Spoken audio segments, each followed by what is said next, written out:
Hey guys, my name is Elijah and in this tutorial I will show you how to change date format in Google Sheets. So first thing is to select the cells where you have your dates. Now once they are selected, just simply go right here to format, then go to number and scroll down until you see custom date and time. Here you can rearrange this month, day and year however you would like, so we can delete them or select these other ones, or you can add day, month, year or any of these, or you can choose from this built-in presets right here.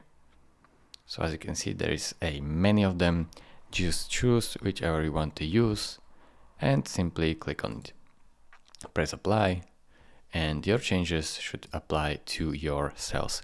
Thank you very much for watching. If this video was helpful to you, consider subscribing and liking this video, and I will see you in the next tutorial.